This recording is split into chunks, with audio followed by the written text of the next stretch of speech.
अस्सलाम वालेकुम, एक और वीडियो में खुशामदीद। और आज की वीडियो में मैं कुछ आपसे पर्सनल अपनी एक्सपीरियंसेस शेयर करूंगा और इसके अंदर मैसेज ये है कि you should know the art of communication, the art of negotiation. एक बहुत ही ज़रूरी चीज़ कि जब कभी आप नेगोशिएशंस कर रहे होते हैं, किसी बंदे से आप कभी डिस्कशन कर रहे होते हैं और आप चाहते हैं कि अगला बंदा आपके पॉइंट ऑफ व्यू को समझे, आपकी बात से एग्री करे, कोई आपके जहन में कोई चीज़ है कि आप उसे मनवाना चाहते हैं, उसको अपने पॉइंट पे लेके आना चाहते हैं, तो फिर you have to understand the other person as well. आपने कोशिश ये करनी है कि उस बंदे को जिसको आप मनवाना चाहते हैं, you should not अनॉय that person, और उस पर इन्फोर्स ना करें चीज़ों को।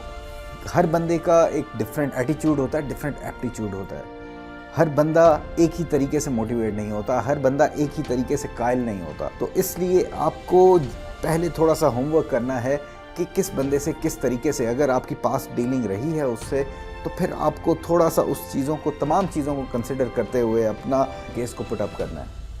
और जब आप इन चीज़ों का ख्याल रखेंगे ना, तो फिर चीज़ें बेहतर हो जाएंगी, रिजल्ट भी फेवरेबल मिलेंगे। मैं आजकल एक पब्लिक ऑफिस है को मैंने होल्ड किया हुआ है और वहाँ पर मेरी डेली बेसिस पर इंटरेक्शन होती है। आजकल मेरे सामने ये बड़ी चीज़ें आ रही है कि लोग फोर्स करके काम करवाना चाहते हैं, या दो बातें करेंगे और उसके बाद कोई ना कोई किसी ना किसी किस्म का थ्रेट देना शुरू कर देंगे। And this is very very unfortunate. जहाँ पर मेरा दिल कर भी रहा होता है कि शायद मैं किसी तरह से उस बंदे की बात मान लूँ, लेकिन जहाँ पर थ्रेट करने की बात आ जाती है, जहाँ पर ऐसी बात आ जाती है कि यार नहीं, कुछ ज़ोर ज़बरदस्ती या प्रेशराइज़ करने की बात आती है, वहाँ पर फिर एक बंदे का बैरियर खड़ा हो जाता है। यानी मेरे से पर्सनली, मुझे अगर मेरी बात हो तो मुझे कोई अगर थ्रेट करके, कोई प्रेशराइज़ करके कोई काम करवा सकता है, तो ये उसकी भूल है। वैसे शायद मैं मान जाऊँ, लेकिन अगर कोई मुझे प्रेशराइज़ करेगा तो वो काम नहीं होगा। ये अभी मैं recently I was having a discussion with someone, और वो मुझे कोई किसी चीज़ पे कायल कर रहे थे और मैं भी उनको उन्हीं के ही बेनिफिट के लिए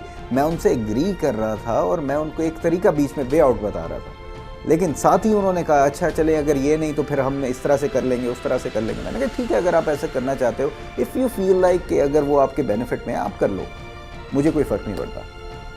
तो इसलिए अगर आप कभी निगोशिएट कर रहे हैं, then you have to understand कि अगला बंदा जो आप उसको अगर थ्रेट करके उस पर कोई असर होगा या नहीं, किस तरीके से किस बंदे के साथ डीलिंग करनी है। That is the art of negotiations, that is the art of communication.